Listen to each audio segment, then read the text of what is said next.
J'ai appris la poésie de Rimbaud à l'école. Ça m'a transportée. J'avais 15 ans et je me souviens pas de ce qu'on en disait, mais je me souviens des sensations. Je me souviens aussi d'une sorte de connivence et c'était comme si la frontière du temps n'existait plus. Beaucoup plus jeune, j'avais eu ce sentiment avec l'espace et l'espace que m'offrait la vue des paysages qui étaient ceux de mon enfance. Plus tard, je les ai retrouvés dans la peinture. Parce que la poésie et la littérature sont arrivées plus tard. Mais mon rapport au temps a vraiment changé. Le passé est apparu. Quand on est enfant, le passé, il n'existe pas. Je dirais qu'il est apparu quand j'étais ado, vraiment au moment où je commence à lire de la poésie.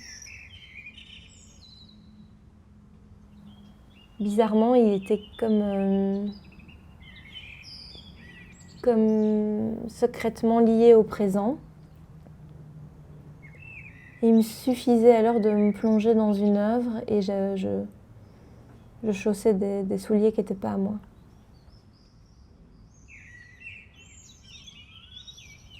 À 17 ans, je suis dans le verger de l'école, un grand domaine qui est très vert, qui est vraiment très beau. Et une de mes amies se tient à côté de moi.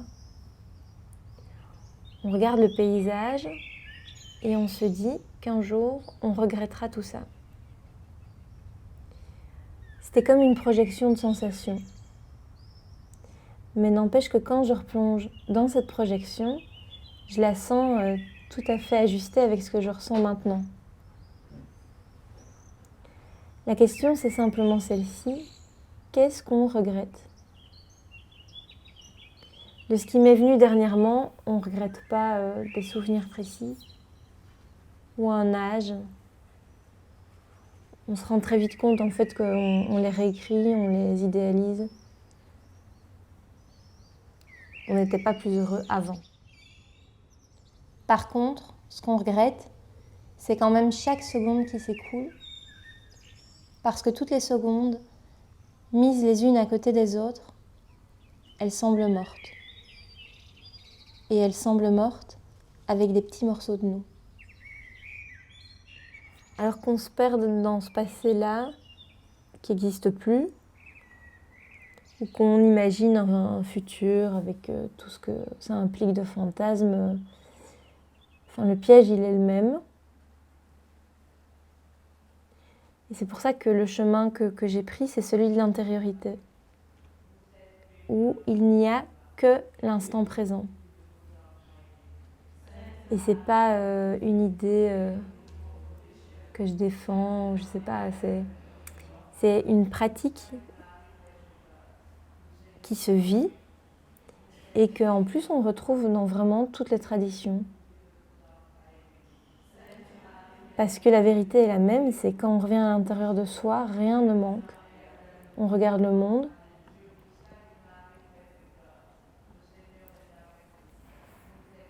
Avec plus de lucidité. On est dans un corps, un espace, un temps, mais on ne juge rien.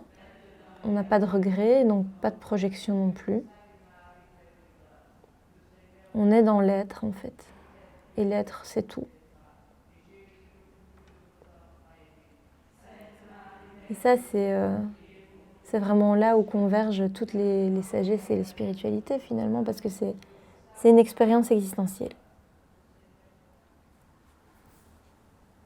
Du coup, c'est très simple. Mais c'est difficile aussi, parce que c'est pas toujours possible d'y parvenir, ou en tout cas, on n'y arrive pas tout le temps.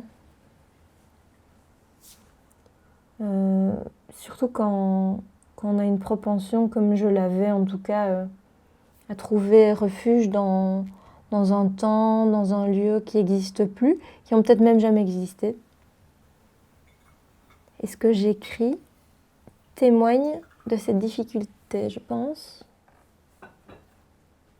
Et ce que j'espère, c'est que ça puisse aussi témoigner de d'un dépassement de ça.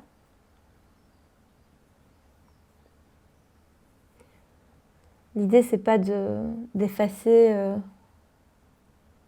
la nostalgie, mais plutôt de la diluer dans le présent. L'idée, c'est pas de faire disparaître ça, même si c'est difficile à vivre, parce qu'au fond, c'est quand même ce qui me permet d'écrire.